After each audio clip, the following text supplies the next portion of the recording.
વચનામૃત પત્રાંક 781 મુંબઈ જેઠ વદ છઠ રવિ 1953. આ પત્ર સૌભાગભાઈ ઉપર છે. છેલ્લી ઉંમર. એમને સમાધિમણ માટે આ બધા પત્રો 2-3 કૃપાલદેવે લખ્યા છે, જે આપણે કેલ કાલે 780માં વાંચ્યો તે, અને બીજો આ 781માં, અને 782માં તો દેહ ત્યાગ એમનો થઈ ગયા પછી છે. કયો? હા, અને 779 બરોબર. હવે આ 781 એમાં પરમ પુરુષ દશા વર્ણન છે. પરમ પુરુષ દશા વર્ણન બનારસી દાસે જે ગાથા લખી છે તે કૃપાલદેવ અત્રે ટાંકે છે. કીચ સૌ કનક જાકે નીચ સૌ નરે સપદ મીચ સીમિતાઈ ગુરુવાઈ જાકે ગારસી જહરસી જોગ જાતિ કહરસી કરામાતી અહરસી હસ પુદ ખલ છબી છારસી જાલસો જગ બિલાસ ભાલસો ભુવન વાસ કાલસો કુટુંબ કાજ લોક લાજ લારસી સીઠસો સુજ સુજાને બીઠસો બખત માને ऐसी जाकी रीति ताही बंदत बनारसी ऐसी जाकी रीति ताही બંધત બનારસી. આ ગાથામાં એમ કહ્યું કે જેને ઊંચી આત્મદશા પ્રગટી હોય તે પુરુષની કેવી દશા હોય તેનું વર્ણન કરે છે. કીચ સો કનક જાકે, જેને કનક સોનું કંચન જે કાદવ સરખું લાગે છે. કીચ સો કનક જાકે, જેને માન કંચન સોનું તે તો કાદવ સરખું છે. નીચ સો નરેશ પદ, રાજ પદવીને જે નીચ પદવી સમાન જાણે. જગતવાસી જીવોને કોઈને મંત્રી પદ આજના કાળમાં મળ્યું હોય તો એને મહાન ગણે, જ્યારે મહાત્મા તો એને નીચ પદ જેવી જાણે. સોના માટે કે પૈસા માટે આખું જગત મથે તેને મહાત્માઓ કીચડ સમાન જાણે છે. કીચ સો કનક જાકે નીચ સો નરેશ પદ, નરેશ એટલે રાજ્યપદ. મીચસી મિતાઈ, મીચસી એટલે મરણ સમાન, મિતાઈ એટલે મિત્રતા સ્નેહ, કોઈથી સ્નેહ કરવો તેને જ્ઞાની પુરુષો મરણ સમાન જાણે છે. મીચસી મિતાઈ ગરુવાઈ જાકે ગારસી, મોટાઈ ને મેળવવા માટે જગતવાસી જીવો મથે એક મોટાઈને તો ગારસી એટલે લીપવાની ગાર સમાન જાણે છે. જહરસી જોગ જાતિ એટલે કિમિયા વગેરે જોગને તો તે ઝેર સમાન જાણે છે. જોગ એટલે યોગ, યોગની ક્રિયાઓ વડે આ શરીર હલકું ફૂલ જેવું બનાવી દે. આંકડાની પાલખી બનાવીને એમાં પોતે બેસીને એક વ્યક્તિ આવી યોગ સાધના કરેલી, એટલે આંકડામાં ની પાલખી બનાવી, આંકડાના લાકડાની, એના પર બેસીને જાણે અધર ચાલતો હોય એવું બતાવ્યું, અને એ પણ નાના બાળકો ઉપર ઉપડાવી, કેમ કે એનું વજન નહીં, અને પોતે એવો ચમત્કાર બતાવ્યો યોગ ક્રિયા વડે. અને શૈવ ધર્મીએ કુમારપાલ રાજાને પોતાની 7 પેઢી બતાવી પાછળની, કે જુઓ આ બધી 7 પેઢી શું કે છે તમારી, કે બધા શિવજીને માનો એમ કે છે. આ વાત કુમારપાલ રાજા આવીને હેમચંદ્રાચાર્યને કરી કે ભગવાન આવી રીતે આ શૈવ ધર્મીએ તો જુઓ આ આંકડાની પાલખી બનાવી હલકી યોગ વડે, યોગ ક્રિયા વડે, અને મને પાછળની 7 પેઢી બતાવી. એ બધા મારા બાપ દાદો એમ કે છે કે તમે આ શિવને માનો, અમે માનતા હતા એમ, તો મારે શું કરવું, શું સમજવું? ત્યારે કે છે હું તને તારી 7ની 21 પેઢીઓ બતાવીશ. હેમચંદ્રાચાર્યે યોગ બળે, લબ્ધિના બળે 21 પેઢીઓ બતાવી, અને બધા ઉપરાપરીએ બાપ દાદો એમ કહેવા લાગ્યા કે એક જૈન ધર્મને જ માનજે, એ સાચો ધર્મ છે.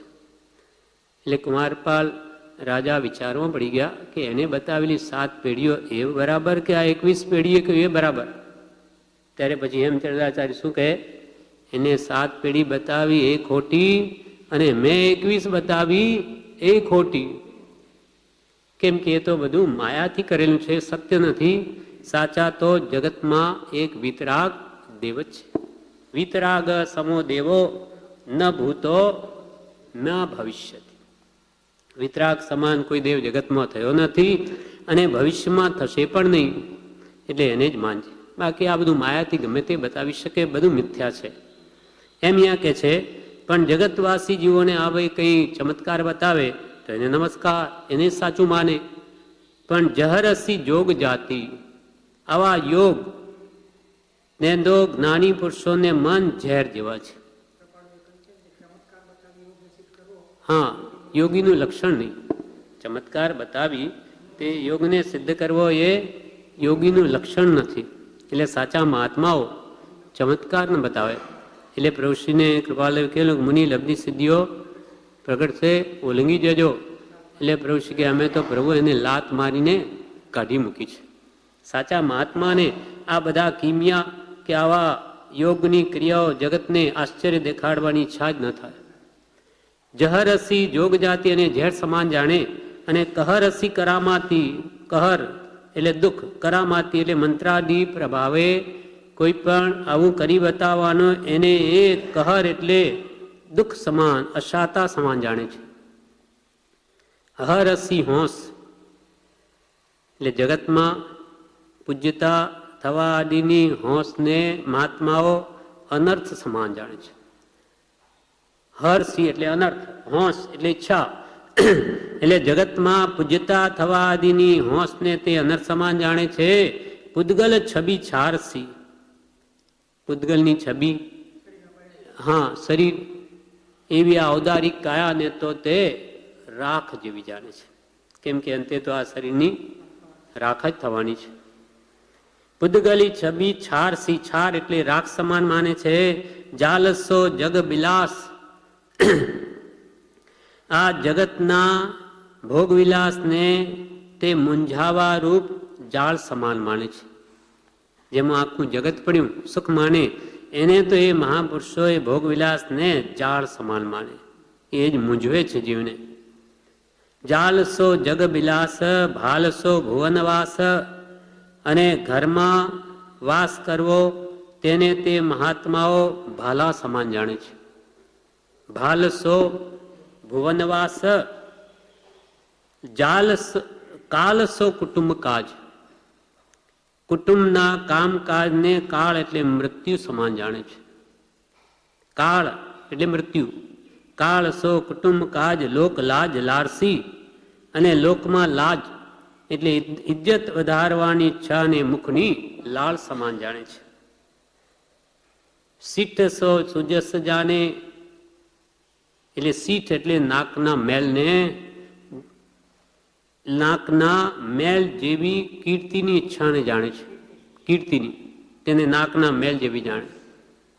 અને બીઠસો બખત માને, બીઠ એટલે વિષ્ટા, વિષ્ટા અને બખત એટલે ભાગ્યોદય થયો એમ માનીએ કે એનો ભાઈ ભાગ્યનો ઉદય થયો. અર્થાત પુણ્યના ઉદયને તો જ્ઞાની પુરુષો વિષ્ટા સમાન માને છે. કેમ તો કે પુણ્યના ઉદયમાં એને સંસારની અનેક ઈચ્છાઓ ઊભી થાય. કોઈ સત્પુરુષના આશ્રિતની વાત જુદી છે, પુણ્યાનુબંધી પુણ્યની, પણ મોટા ભાગે તો પાપાનુબંધી પુણ્ય વાળા જીવો આ કાળમાં જન્મે છે. તે પુણ્ય વડે વિશેષ સંસારમાં મોહ કરી અને જન્મ મરણ જ વધારે છે. એવા પુણ્યને તો એ મહાત્માઓ વિષ્ટા સમાન જાણે છે. એસી જાકી રીતિ તાહી બંધત બનારસી, એવી જે મહાત્માઓની રીતિ છે એટલે એવા જેના ભાવ છે તેને બનારસી દાસ વંદન કરે છે. આ પરમ પુરુષ દશાવર્ણ છે, જેનો આત્મા એટલી ઉચ્ચ કોટીએ આવી ગયો તેને અનેક મહાત્માઓ બનારસી દાસ નમસ્કારે તેમ કૃપાળુદેવ પણ નમસ્કાર કરે છે. એટલે કૃપાળુદેવને પણ આ વાત માન્ય છે એટલે અહીંયા લખી. હવે આનો અર્થ કૃપાળુદેવ નીચે કરે છે. જે કંચનને કાદવ સરખું જાણે છે, રાજ ગાડીને નીચ પદ સરખી જાણે છે, કોઈથી સ્નેહ કરવો તેને મરણ સમાન જાણે છે, મોટાઈને લીપવાની ગાઢ જેવી જાણે છે, કિમિયા વગેરે જોગને ઝેર સમાન જાણે છે, સિદ્ધિ વગેરે ઐશ્વર્યને અશાતા સમાન જાણે છે. જગતમાં પૂજ્યતા થવા આદિની હોંશને અનર્થ સમાન જાણે છે. પૂદગલની છબી એવી ઔદારિક આદિ કાયાને રાખ જેવી જાણે છે. જગતના ભોગવિલાસને મૂંઝાવારૂપ જાળ સમાન જાણે છે. ઘરવાસને ભાલા સમાન જાણે છે. કુટુંબના કાર્યને કાળ એટલે મૃત્યુ સમાન જાણે છે. લોકમાં લાજ વધારવાની ઈચ્છાને મુખની લાલ સમાન જાણે છે. કીર્તિની ઈચ્છાને નાકના મેલ જેવી જાણે છે. અને પુણ્યના ઉદયને જે વિષ્ટા સમાન જાણે છે. એવી જેની રીતિ હોય તેને બનારસી દાસ વંદના કરે છે. કે જેને આ જગતમાંથી કંઈ જોઈતું નથી, એક આત્મા સિવાય જેણે કંઈ પોતાનું માન્યું નથી, પોતાના શુદ્ધ આત્મ સુખ સિવાય બીજા કોઈ પદાર્થમાં જેને સુખ ભાસતું નથી, તુચ્છ ભાસે છે, એવી આ મહાપુરુષની દશા છે. એટલે એનું શીર્ષક જ પરમ પુરુષ દશા વર્ણન. હવે આ સૌભાગભાઈને કેમ લખ્યું આ વખતે કે તમે પણ આ લક્ષ્ય રાખજો. હવે અંતિમ અવસ્થા છે, છેલ્લા સમય છે, એટલે આ બધાને જે મહાત્મા હોય તો એને આવું તુચ્છ ગણે છે, તો તમે કોઈ પણ એનું મહાત્મ્ય રાખશો નહીં. હવે કુટુંબનું જેમ થવું હોય તેમ થાય, બધું ભૂલી જજો અને કંચન કાંતા પ્રત્યેનો મોહ મૂકી દઈ પોતાના શુદ્ધ સહજ આત્મ સ્વરૂપમાં સ્થિતિ કરજો. એટલે એમના ભાવ કેમ જાગૃત થાય એ દશા તરફ લક્ષ્ય રહે, એટલે આ લખ્યું છે. હવે આગળ કે છે, કોઈને અર્થે વિકલ્પ નહીં આણતા અસંગપણું જ રાખજો. કોઈને અર્થે વિકલ્પ નહીં આણતા અસંગપણું જ રાખશો. એટલે મારું કોઈ નથી ને હું કોઈનો નથી, કુટુંબ પ્રત્યે પણ વિકલ્પ નહીં રાખતા, પરમાર્થે પણ નહીં. વ્યવહારથી કે પણ એ સુખી થાવ, એ તમારા કહેલા કરેલા કોઈ સુખી થવાના નથી, અને એમના પુણ્યમાં હાથે તો તમે એ દુઃખી પણ થવાના નથી. અને એ ધર્મને પામે એવા પણ કોઈ વિકલ્પ તમે રાખશો નહીં. એના કર્મ પ્રમાણે બધું થશે, તમે ભૂલી જાઓ. કોઈને અર્થે વિકલ્પ નહીં આણતા અસંગપણું જ રાખશો. જેમ જેમ સત્પુરુષના વચન તેમને પ્રતીતિમાં આવશે, જેમ જેમ આજ્ઞાથી અસ્થિ મિંજા રંગાશે, તેમ તેમ તે જીવ આત્મકલ્યાણને સુગમપણે પામશે એમ નિસંદેહતા છે. હવે તમારા કુટુંબીઓ, એમનું કુટુંબી ઘણું મોટું છે, એટલે કે છે કે જેમ જેમ એમને સત્પુરુષના વચન શ્રદ્ધાનમાં આવશે અને જેમ જેમ આજ્ઞાથી અસ્થિ મિંજા એમના હાડોહાડ જેમ રંગાશે, તેમ તેમ તે જીવ પણ આત્મકલ્યાણને સુગમપણે પામશે. એમાં કોઈ શંકાને સ્થાન નથી. અને તમારે તો હવે આ દેહ છોડીને જવું છે, તમે તમારું સંભાળો. જેમ પ્રભુશ્રીએ પેલી કથા કહીને તુમ તમારી સંભાળો, મેં મેરી ફોડતા હું, પેલી હાંડીની દૃષ્ટાંત આપ્યું. મેં તમારી સંભાળો, મેં મેરી હાંડી ફોડતા હું. એટલે કે હું મારા આત્માની સંભાળ લઉં છું, તમે તમારું સંભાળો. હવે આગળ કે છે, ત્રંબક મણિ વગેરે મુમુક્ષુને તો સત્સમાગમ વિશેની રુચિ અંતર ઈચ્છાથી કંઈક આ અવસરના સમાગમમાં થઈ છે, એટલે એકદમ દશા વિશેષ ન થાય તો પણ આશ્ચર્ય નથી. બે દીકરા, સૌભાગભાઈના એક ત્રંબકભાઈ, બીજા મણિભાઈ. હવે એમના વિશે કંઈ તમને વિકલ્પ રહેતો હોય તો હજુ એ તો હમણાં જ આ સમાગમમાં જ એમને કંઈ સાચી પરમાર્થની રુચિ થઈ છે, તો એ તમે એમ હવે રાખો નહીં કે ભાઈ એ કેમ સમજતા નથી. એટલે ત્રંબક મણિ વગેરે મુમુક્ષુને તો સત્સમાગમ વિશેની રુચિ અંતર ઈચ્છાથી, ખરેખર સાચી ઈચ્છાથી કંઈક આ અવસરના સમાગમમાં થઈ છે. આ સમાગમો, છેલ્લા સમાગમો કંઈ એમને એવી ઈચ્છા થઈ છે, એટલે એકદમ દશા વિશે ન થાય. એટલે એકદમ એમની દશા ક્યાંથી વધી જાય તો પણ આશ્ચર્ય નથી. એમાં કોઈ આશ્ચર્ય નથી, કેમ કે હજુ ખરેખરી એમની ઈચ્છા આત્મા આરાધના કરવાની તો આ પહેલા સમાગમમાં જ થઈ છે. એટલે થશે ધીમે ધીમે. ખરા અંતઃકરણે વિશેષ સત્સમાગમના આશ્રયથી જીવને ઉત્કૃષ્ટ દશા પણ ઘણા થોડા વખતમાં પ્રાપ્ત થાય છે. એ ખરી અંતરની જો ઈચ્છા હશે અને સત્સમાગમનો આશ્રય હશે તો કોઈ પણ જીવની ઉત્કૃષ્ટ દશા થોડા વખતમાં પણ થઈ શકે એમ છે. ખરી ઈચ્છા હોવી જોઈએ અને સત્પુરુષનો જોગ હોવો જોઈએ, એમનો સમાગમ અને એની ઈચ્છા તો કામ થઈ શકે. વ્યવહાર અથવા પરમાર્થ સંબંધી કોઈ પણ જીવ વિશેની વૃત્તિ હોય તે ઉપશાંત કરી કેવળ અસંગ ઉપયોગે અથવા પરમ પુરુષની ઉપર કહી છે તે દશાના અવલંબને આત્મસિદ્ધિ કરવી એમ વિજ્ઞાપના છે. વ્યવહાર અથવા પરમાર્થ સંબંધી, તમારા વ્યવહારમાં તમને કોઈ વિકલ્પ રહેતો હોય એ લોકોની આજીવિકા સંબંધી ઘરમાં, તો પણ એ વિશે કંઈ વિકલ્પ કરશો નહીં, કે પરમાર્થ પણ એ લોકો પામ્યા કે ન પામે એવો બી તમે કંઈ વિકલ્પ રાખશો નહીં. વ્યવહાર અથવા પરમાર્થ સંબંધી કોઈ પણ જીવની વિશે કોઈ પણ જીવ વિશેની વૃત્તિ હોય તે શાંત કરી કેવળ અસંગ ઉપયોગ, આ જગતમાં મારું કોઈ નથી. જેમ કે જ્ઞાની પુરુષોને મન આખું વિશ્વ કુટુંબરૂપ છે એક અપેક્ષાએ, અને આમ તો એમને કોઈ પોતાનું નથી, એમને તો શરીરને પોતાનું નથી માનતા, તો એ કુટુંબને ક્યાંથી પોતાનું માને? અને આમ વિશાળ દ્રષ્ટિથી આખું વિશ્વ એમને મન બધા આત્મા છે, એટલે કે બધા પોતાના છે, કોઈના પ્રત્યે એને ઓછો વધતો ભાવ નથી. ઉદાર ચરિતા નામ તો વસુધૈવ કુટુંબકમ, જેનું મન ઉદાર છે તેને તો આખું વિશ્વ કુટુંબરૂપ છે. અયમ નેવ નય પૂર્વ પ્રતિ મંત્રો મોજ, અયમ નિજ પરોમેતી ગણના લઘુ ચેતસામ, એટલે આ તો મારા અને આ પરા, આ મારું કુટુંબ, આ બીજા પર, એ તો જેનું કે માનસ બહુ લઘુ હોય એ જ એમ વિચારે છે, ટૂંકું હોય તે જેનું મન ઉદાર છે સત્પુરુષોની જેમ, એને મન તો આખું વિશ્વ કુટુંબરૂપ છે.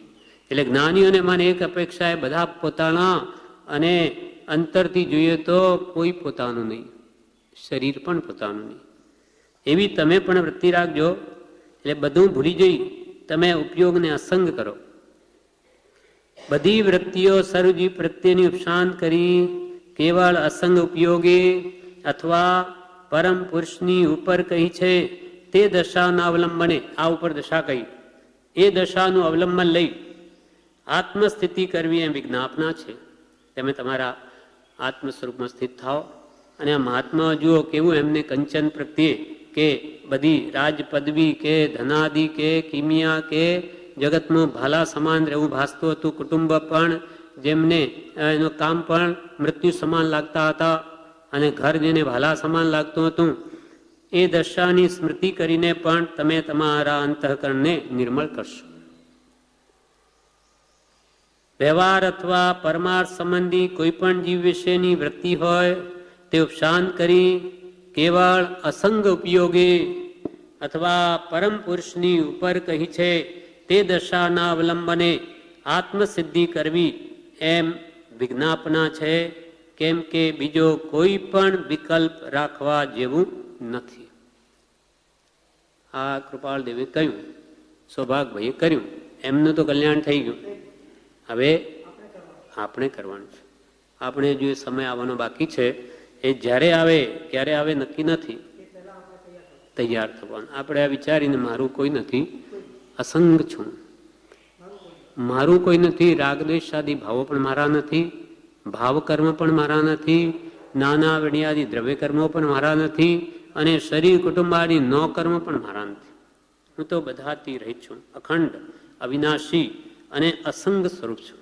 એમ વારંવાર આત્મભાવના કરી લે દ્રઢપણે, તો કાલે મૃત્યુ આવે તે આપણી તૈયારી જોઈએ, તો તે વખતે પછી મૂંઝાય નહીં.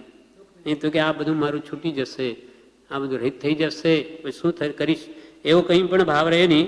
એટલે આપણી પણ એવી તૈયારી હશે તો જરૂર સમાધિમાન થશે. એટલે અસંગ ઉપયોગી કરી આવા ઉપર કહ્યું તેમ પરપુરુષની દશાના અવલંબને આત્મસ્થિતિ કરવી એમ વિજ્ઞાપના છે. કેમ કે બીજો કોઈ પણ વિકલ્પ રાખવા જેવું નથી. જે કોઈ સાચા અંતઃકરણે સત્પુરુષના વચનને ગ્રહણ કરશે તે સત્યને પામશે, એમાં કંઈ સંશય નથી. સાચા ભાવથી જે જ્ઞાની પુરુષના આવા વચનને ગ્રહણ કરશે તે કે અવશ્ય સત્યને પામશે, અને એમાં કોઈ શંકાને સ્થાન નથી. અને શરીર નિર્વાહાદી વ્યવહાર સૌ સૌના પ્રારબ્ધ પ્રમાણે પ્રાપ્ત થવા યોગ્ય છે. કૂતરાને પણ રોટલો મળી રહે, એ ભૂખે ન મરે, તો આ કંઈ તમારું કુટુંબ ભૂખે મરવાનું છે? સૌભાગ્યની ચિંતા પહેલાં રહેતી કે આટલું મોટું કુટુંબ અને આજીવિકાના સાધનની કેમ ચાલશે? તો કે એવું બધું વિકલ્પ તમે કંઈ કરોમાં, એ બધાની સ્થિતિ એના કર્મ પ્રમાણે પ્રારબ્ધ પ્રમાણે બધું મળી રહેશે. અને શરીર નિર્વાહ આદિ વ્યવહાર, શરીર નિર્વાહનો સૌ સૌના પ્રારબ્ધ પ્રમાણે પ્રાપ્ત થવા યોગ્ય છે. બધાના પોતપોતાના નસીબ પ્રમાણે. કોઈ બાળક નાનું હોય, બાપ ગુજરી જાય, પાછળ કોઈ સંભાળનાર ન હોય, તો શું બાળક પણ મરી જાય છે? બધા જ જીવે છે. એના પુણ્ય પ્રમાણે એને જોગ મળી આવે અને બધા મોટા થાય છે. અને બાપ લાખો કરોડો મૂકી જાય ને એના નસીબમાં ન હોય તો એને એવી બુદ્ધિ ઊંધી સૂજે કે બધું જતું રહે. અને એવા પણ કિસ્સા છે કે બાપ દાદાઓ કંઈ મૂક્યા ન ગયા હોય, ઉડતી દેણદારી મૂકીને ગયા હોય અને બેટો લાખોપતિ થયો હોય, કરોડોપતિ થયો, એવા પણ દાખલા છે. તો આ તો દરેક જીવ પોતપોતાના પ્રારબ્ધ પ્રમાણે જીવે છે. આ તો અજ્ઞાની એમ જીવ માને છે કે આ હું છું ને તો જ આ કુટુંબ સુખી છે, હું કાલે નહીં હોઈશ તો આ શું ખાવાનું, શું ભૂખે મળશે બધા, એમ પેલું હું કરું એ જ અજ્ઞાનતા શકટનો ભાર જીમાં શ્વાન તાણે. ગાડાની નીચે કૂતરું ચાલે, એ કૂતરું એમ માને કે હું ચાલું છું ને તો જ આ ગાડું ચાલે, હું જો હમણાં ન ચાલવાનું બંધ કરે તો ગાડું ચાલે જ નહીં, હમણાં ઊભું રહી જાય. એમ કૂતરું માને તેમ મહાપુરુષો કે આ જીવ અજ્ઞાની એમ માને છે કે હું છું ને તો જ આ બધા સ્ત્રી પુત્રાદિ કુટુંબ બધું સુખી, બધા દુઃખી થઈ જાય. પણ તું તારા જેવા કેટલાય મરી ગયા, એના પાછળ કોઈ સ્ત્રી પુત્રાદિ મર્યા નથી, બધા જ જીવે છે. પણ એવી અજ્ઞાનતાને લઈને આ જીવની માન્યતા છે કે બધું મારે લઈને જ છે. જ્ઞાની પુરુષો કે બધા જીવ પોતપોતાના પુણ્ય પાપ અનુસાર જીવે છે. આપણા પુણ્યથી નથી જીવતા, આપણે તો નિમિત્તરૂપ છીએ. કંઈ આપણી દેણદારી હોય એમને દેવાનું તો આપીએ છીએ અને લેણદારીઓ તો લઈએ છીએ, બાકી કોઈના પ્રારબ્ધમાં કાંઈ કરી શકે નહીં. એટલે અહીંયા કૃપાલદેવ કહે છે શરીર નિર્વાહી વ્યવહાર સૌ સૌના પ્રારબ્ધ પ્રમાણે પ્રાપ્ત થવા યોગ્ય છે. એટલે તે વિશે કંઈ પણ વિકલ્પ રાખવા યોગ્ય નથી.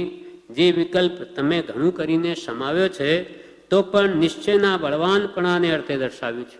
તમે કે આ વિકલ્પ ઘણો સમાવ્યો છે, પહેલાં ઘણા વિકલ્પો આવા આવતા પણ એ બધા સમાવ્યા તો પણ તમારો નિશ્ચય બળવાન થાય, તમારી એમાં દ્રઢતા આવે કે ખરેખર એમ જ છે એટલે મારે વિકલ્પ કરવા જ નહીં, એ નિશ્ચય બળવાન થાય એના માટે ફરી જણાવ્યું છે.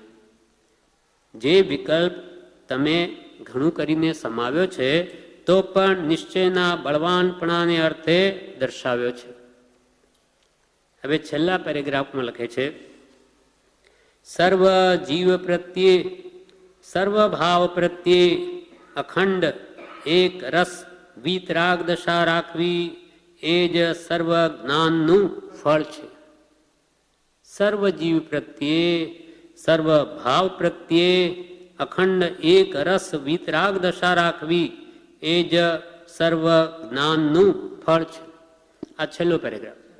ત્યાર પછી તો કૃપાલદેવને કોઈ પત્ર લખ્યો નથી, કૃપાલદેવ સૌભાગભાઈને.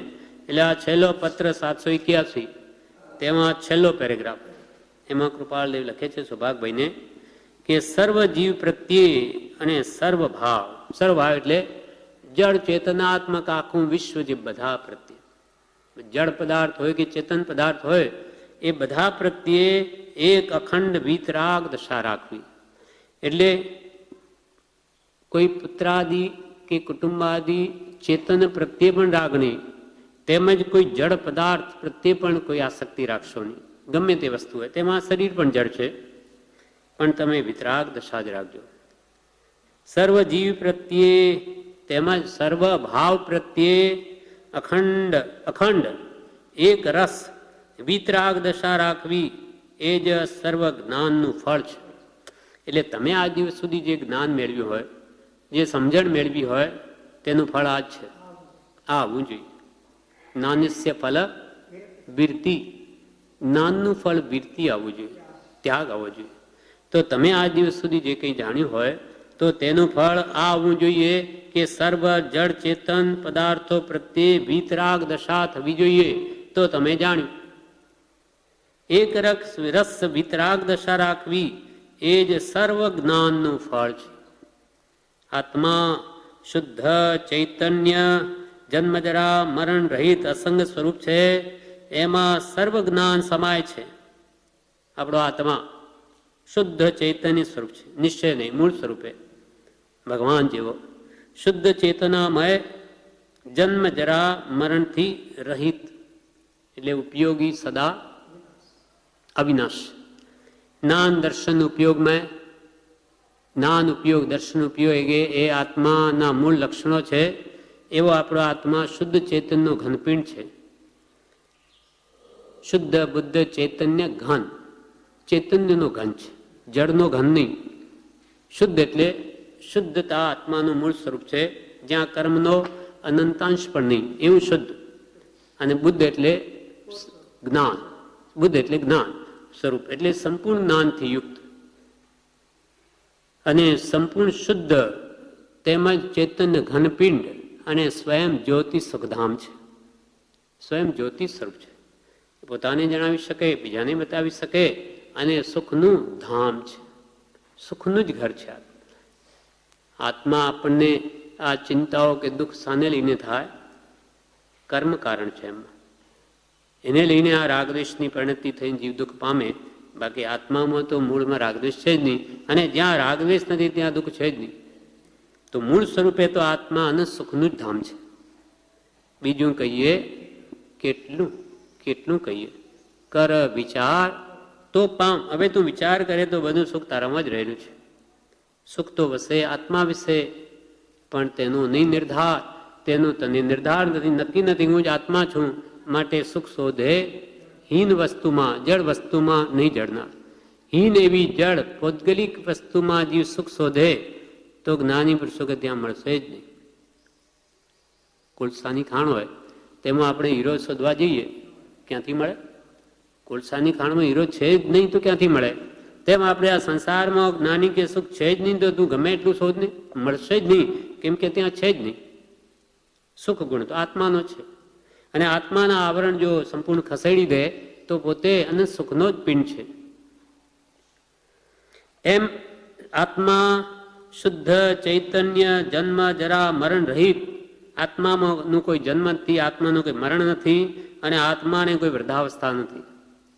શુદ્ધ ચૈતન્ય જન્મ જરા મરણ રહિત અસંગ સ્વરૂપ છે. અસંગ એને કર્મનો એક પૂદગલ પરમાણુ પર સ્પર્શાયો નથી. અસંગ સ્વરૂપ છે, એમાં સર્વ જ્ઞાન સમાય છે. આવી જો સમજણ યથાર્થ કરી લે તો એમાં કહે છે બધું જ્ઞાન સમાઈ ગયું. હું શુદ્ધ ચૈતન્ય સ્વરૂપ જન્મજરા મરણથી રહિત અસંગ સ્વરૂપ છું, એવું જો ખરેખરી સમજણ આવી જાય તો એનું જ્ઞાન સમ્યક જ્ઞાન છે. એમાં બધું સમાય છે. તેની પ્રતીતિમાં સર્વ સમ્યક દર્શન સમાય છે. આ વાતની પ્રતીતિ એટલે શ્રદ્ધા કરો તો એમાં સમકિત આવી ગયું. એ જ ભાવ આપણને કૃપા લેવે મૂળ માર્ગમાં કયો,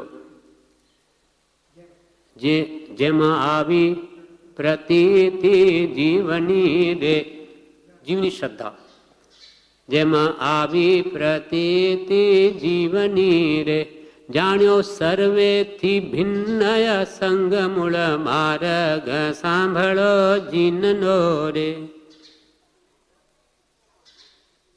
જેમ આવી પ્રતીતિ જીવન નહીં, પેલું શું છે? પેલું જ્ઞાનનું ના, એથી પણ પહેલું એકદમ હા છે. દેહાદિથી ભિન્ન આત્મા રે, ઉપયોગી સદા અવિનાશ મૂળ માર્ગ સાંભળો જીનનો રે. એમાં જાણે સદગુરુ ઉપદેશથી રે, કયું જ્ઞાન તેનું નામ ખાસ મૂળ માર્ગ સાંભળો જીનનો રે. એ જ વાત ત્યાં કરી. આનું નામ સમકિત. સમકિત માટેની જે ગાથા છે ને એનું શું શરૂઆતથી છે એ ધ્યાનમાં છે કોઈ? હા, જે જ્ઞાને કરીને જાણ્યું રે, તેની વર્તે છે શુદ્ધ પ્રતીત મૂળ માર્ગ સાંભળો જીનનો રે. કયું ભગવંતે દર્શન તે હને રે, જેનું બીજું નામ સમકિત મૂળ માર્ગ સાંભળો જીનનો રે. પહેલું તો જ્ઞાન બતાવ્યું આપણે. જ્ઞાન શું? તો કે જે સદગુરુએ દેહથી જુદો જેવો આત્મા જાણ્યો જોયો અનુભવ્યો તેવો મારો આત્મા, એમ સદગુરુથી જાણ. જે સદા ઉપયોગી લક્ષણ વાળો અને અવિનાશી દેહથી ભિન્ન ચૈતન્ય લક્ષણ વાળો, એમ જ્ઞાનથી પહેલા એમ જ્ઞાનીથી જાણ. તેનું નામ સમ્યક જ્ઞાન. હવે એ પ્રમાણે તે જાણ્યું કે આ દેહથી ભિન્ન એવો તને અનુભવ થયો, આત્માનો ભિન્ન અનુભવ થયો. જે જ્ઞાને કરીને જાણ્યું રે તેની વર્તે છે શુદ્ધ પ્રતીત. સંપૂર્ણ પ્રતીત ક્યારે આવે? કે આત્માને અનુભવ થાય તો. દેહથી ભિન્ન આત્મા અનુભવાય એટલે એને બરોબર બેસે કે ખરેખર એમ જ છે. તેને જ્ઞાનીઓએ સમકિત કહ્યું છે, અથવા સમ્યક દર્શન કહ્યું, જેનું બીજું નામ સમકિત છે. તે અહીંયા કે છે કે જો જ્ઞાની પુરુષોએ કહ્યું કે આત્મા શુદ્ધ ચૈતન્ય સ્વરૂપ જન્મજરા મરણથી રહિત અસંગ સ્વરૂપ છે, એમ જાણ્યું પહેલા તો જ્ઞાની, તેનું નામ સમ્યક જ્ઞાન. એમાં બધું જ્ઞાન સમાય અને હવે એની પ્રતીતિમાં સમ્યક દર્શન સમાય. તે રીતે શ્રદ્ધાન થાય તેનું નામ જ સમકિત છે અથવા સમ્યક દર્શન છે. તત્વા શ્રદ્ધાનમ સમ્યક દર્શનમ. અને આત્માને અસંગ સ્વરૂપે સ્વભાવ દશા રહે તે સમ્યક ચારિત્ર. તે આત્માનું જે અસંગ સ્વભાવ છે, અસંગ, તેમાં સ્થિતિ થાય એટલે સ્વરૂપમાં રમણતા થાય, એનું નામ જ સમ્યક ચારિત્ર છે. ઉત્કૃષ્ટ સંયમ અને વિતરાગ દશા છે એ આત્મ સ્વરૂપમાં રમણતા, એ જ ઉત્કૃષ્ટ સંયમ અને એ જ વિતરાગ દશા છે. જેના સંપૂર્ણપણાનું ફળ સર્વ દુઃખનો ક્ષય છે. એટલે આવું સંપૂર્ણ પણ એટલે કે સંપૂર્ણ વિતરાગ દશાનું ફળ તો સર્વ દુઃખનો નાશ છે. એટલે કેવલ ના ઉપજે, યથાખ્યાત ચારિત્ર આવે એટલે ચારિત્રમય સંપૂર્ણ નષ્ટ થઈને વિતરાગ દશા પ્રગટે. સંપૂર્ણ એટલે સંપૂર્ણ દુઃખનો નાશ થાય અને એ કેવળ નિસ્સંદેહ છે, નિસ્સંદેહ છે એ જ વિનંતી. એટલે કૃપાલદેવે કહ્યું તમે આપણો આત્મા સૌભાગ્યભાઈને છેલ્લો નિશ્ચય કરાવે છે કે આપણો આત્મા શુદ્ધ ચૈતન્યમય છે, જન્મ જરા મરણથી રહિત છે. એટલે મરણ તમને છે જ નહીં અને અસંગ સ્વરૂપ છે. એ કર્મોથી કોઈ કાળે લેપાયેલો નથી અને એની તમે જાણીને એ પ્રમાણે શ્રદ્ધા કરો એમ જ છે. એનું નામ જ સમકી છે. અને હવે જગતના બધા વિકલ્પો ભૂલી જઈ એ તમારા અસંગ આત્મ સ્વરૂપમાં રમણતા કરો, એનું નામ જ સમ્યક ચારિત્ર કહો, ઉત્કૃષ્ટ સંયમ કહો કે વિતરાગ દશા કહો, એ જ છે. એટલે તમે હવે સ્વરૂપમાં સમાઈ જાઓ, બધું ભૂલી જાઓ. એ તમારા માટે ઉત્કૃષ્ટ સંયમ અને એ જ વિતરાગ દશા. કૃપાલદેવે એ જાગૃતિ આપી અને અંતે એ ભાવમાં રહ્યા. એટલે કૃપાલદેવે લખ્યું કે મોટા મુનિઓને પણ દુર્લભ એવી અસંગ દશા રાખી સૌભાગે અપૂર્વ હિત કર્યું છે, એમાં સંશય નથી. આ છાપ આપી એટલે અહીંયા જ તમને એમને કરવાનું કહ્યું, તમારા માટે ઉત્કૃષ્ટ સંયમ વિતરાગ દશા. એટલે ભલે વેશ નથી પણ મોટા મુનિઓને પણ દુર્લભ એવી દશા રાખી. એ જ ઉત્કૃષ્ટ સંયમ વિતરાગ દશા છે, જેના સંપૂર્ણપણાનું ફળ તો સર્વ દુઃખનો ક્ષય છે. એટલે કે કેવળ જ્ઞાન છે. એ નિસ્સંદેહ સત્ય છે, સત્ય છે એ જ વિનંતી. આ પ્રમાણે એમની આત્મદશા વધારવામાં કૃપાલદેવે આ અંતિમ છેલ્લા 3 પત્રો લખી અને એમને ઠેઠ ક્યાં સુધી પહોંચાડી દીધા કે કેવળ જ્ઞાન થશે તો કહીશ. હા એટલે એમને અંબાલાલભાઈને કે કુટુંબીને શું કહ્યું? અંબાલાલભાઈને તો કહ્યું કે હવે વખત નથી, મારે કહેવાનું હતું પણ સમય નથી, મોડા પહોંચાય. પણ એમના દીકરાઓને કહ્યું કે કેવળ જ્ઞાન થશે તો કહીશ. તો કે અમે કેવી રીતે જાણીશું? અંબાલાલભાઈને કહ્યું હા થશે તો કહીશ, પણ કે સમય હશે તો કે અમને કેવી રીતે ખબર પડે? તો કે સમય હશે તો કહીશ. પણ એ પછી એ કંઈ દશા નહીં થઈ હોય ગમે તે, પણ એ વાત કંઈ થઈ નથી. અર્થાત આપણે અહીંયા શું જોવું છે કે એમની દશા કેટલી ઊંચે સુધી પહોંચી ગઈ. આ કૃપાલના વચનોના નિમિત્તે કે કેવળ જ્ઞાન થશે તો કહીશ, કેટલી સ્થિરતા, કેટલી વિતરાગતા, કે કેટલી અદભુત દશા થઈ છે. હવે એના ઉપર વિવેચન છે. હા, ઘણું લાંબુ છે. હા, એટલે આપણે આજે લઈએ, થોડુંક ને થોડું કાલે પૂરું થઈ જશે. હવે આ પત્રનું વિવેચન. શ્રીમદ રાજચંદ્ર આશ્રમ અગાસ, શ્રાવણ સુદ દસમ, સંમત 2009. પૂજ્યશ્રી કહે, સમાધિ મરણ થવા માટે અને ઠેઠ મોક્ષ થાય તે માટે આ પરમ પુરુષ દશા વર્ણન વાળો પત્ર કૃપાળુ દેવે લખ્યો છે. સમાધિ મરણ થવા માટે અને ઠેઠ મોક્ષ થાય તે માટે આ પરમ પુરુષ દશા વર્ણન વાળો પત્ર કૃપાળુ દેવે લખ્યો છે. સૌભાગભાઈને સમાધિ મરણ થવા આ પત્ર લખ્યો છે. તે જાણે આપણે માટે જ લખ્યો છે. તે જાણે આપણે માટે જ લખ્યું છે એમ જાણી સાંભળવો, કેમ કે એ તો કરી ગયા. હવે આપણા માટે જ લખ્યો એમ જાણીને સાંભળવો. તે વખતે તો ભાવના થશે કે નહીં? એટલે મરણ વખતે આપણે કેટલી પીડા હશે, તે વખતે તો આવી ઉત્તમ ભાવના થશે કે નહીં? પણ અત્યારે તો ભાવના કરી લેવી. મરણ વખતે આપણી કેવી સ્થિતિ હશે, આવી ભાવનાઓ આપણે કરી શકીશું કે નહીં? પણ અત્યારે સ્વસ્થતા છે તો અત્યારે તો એવી ભાવના કરી લેવી કે ભગવાન મારું પણ એવું મરણ થજો. તે વખતે તો ભાવના થશે કે નહીં? પણ અત્યારે તો ભાવના કરી લેવી. જે આ લક્ષણો કહ્યા છે તે રૂપ મહાપુરુષની દશાનું લક્ષ્ય મરણ વખતે રાખો. જે આ લક્ષણો કહ્યા છે તે રૂપ મહાપુરુષની દશાનો લક્ષ્ય મરણ વખતે રાખવો.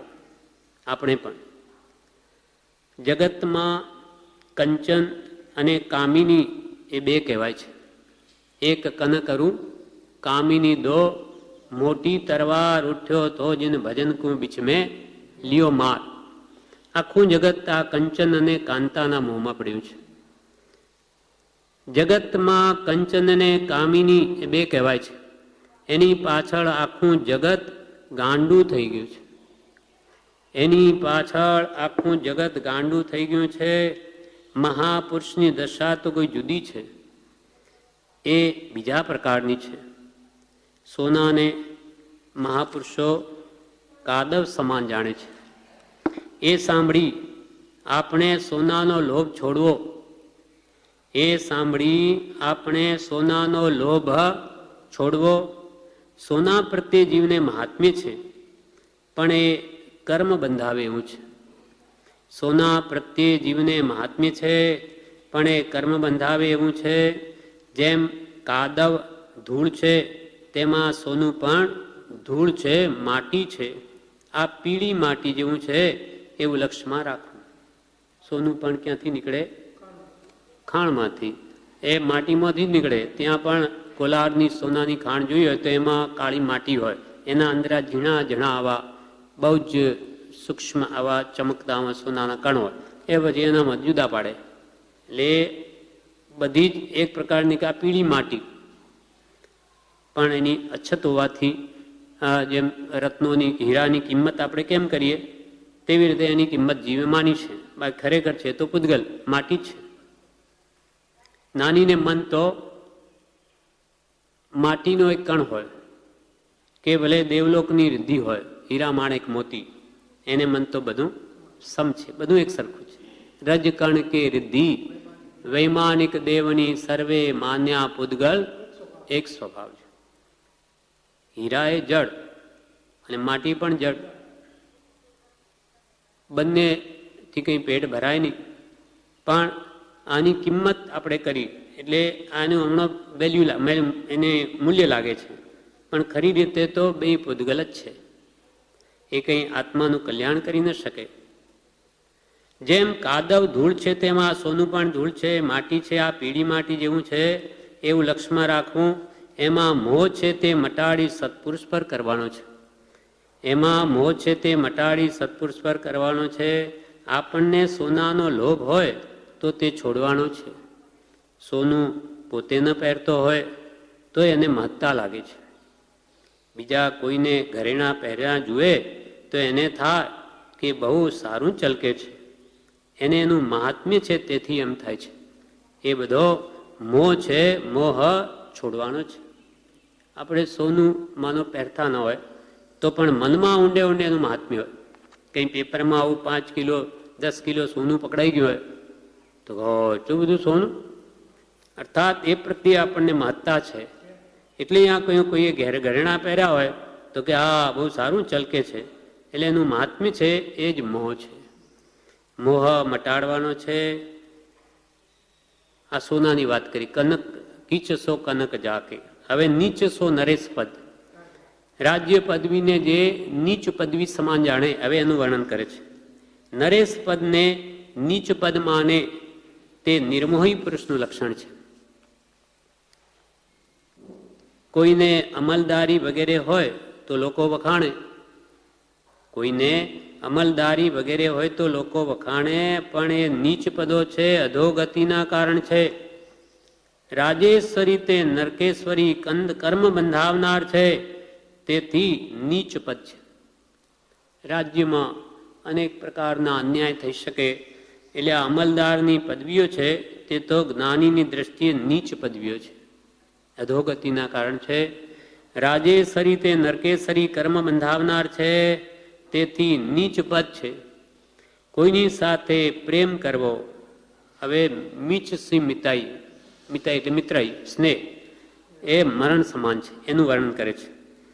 કોઈની સાથે પ્રેમ, પ્રતિબંધ, ઓળખાણ કરવી, તેને મહાપુરુષો મરણ સમાન જાણે છે. સ્નેહ કરે તો કર્મ બંધાય છે, તેથી ફરી જન્મવું મરવું પડે.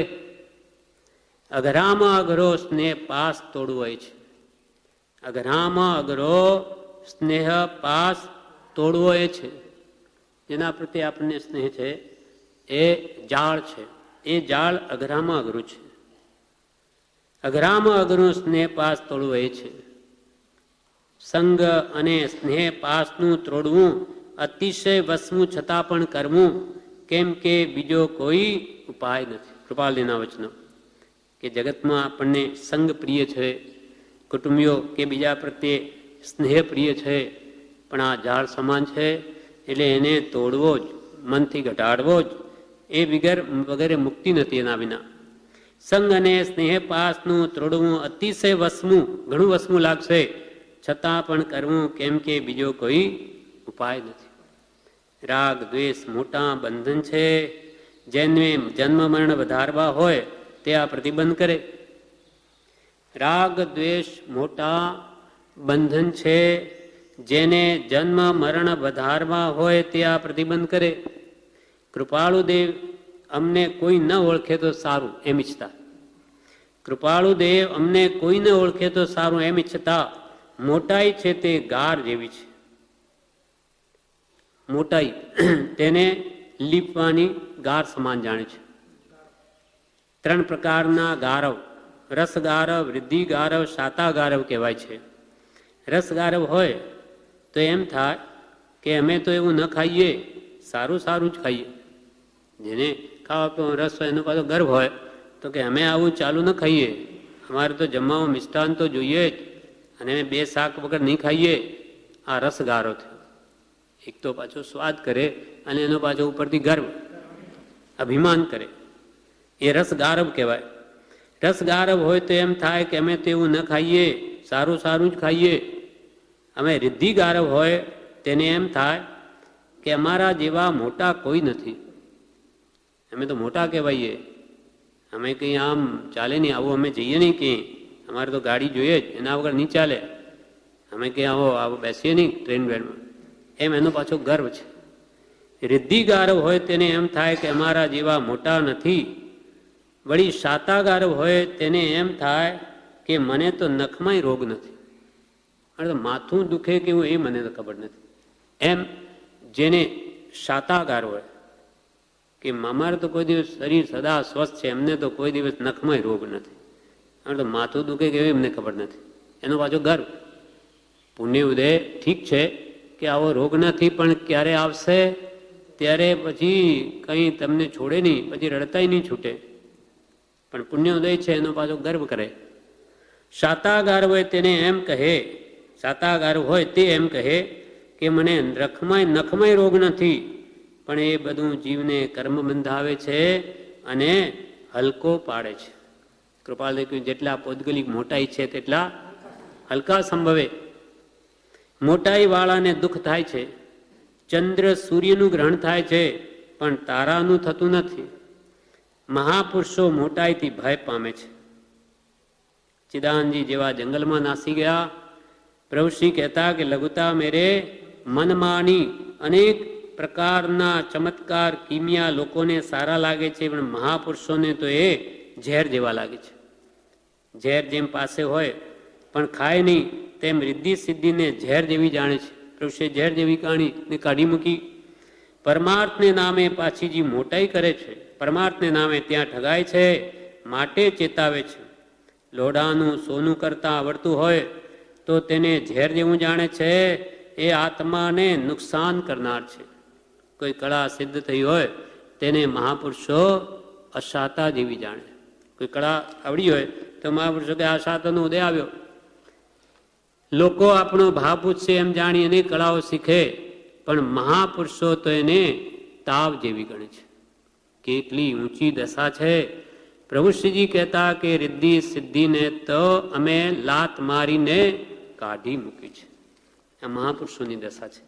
જેને આખું જગત ઈચ્છે તેને મહાપુરુષો સાવ તુચ્છ ગણે છે. આ પ્રમાણે આગળનો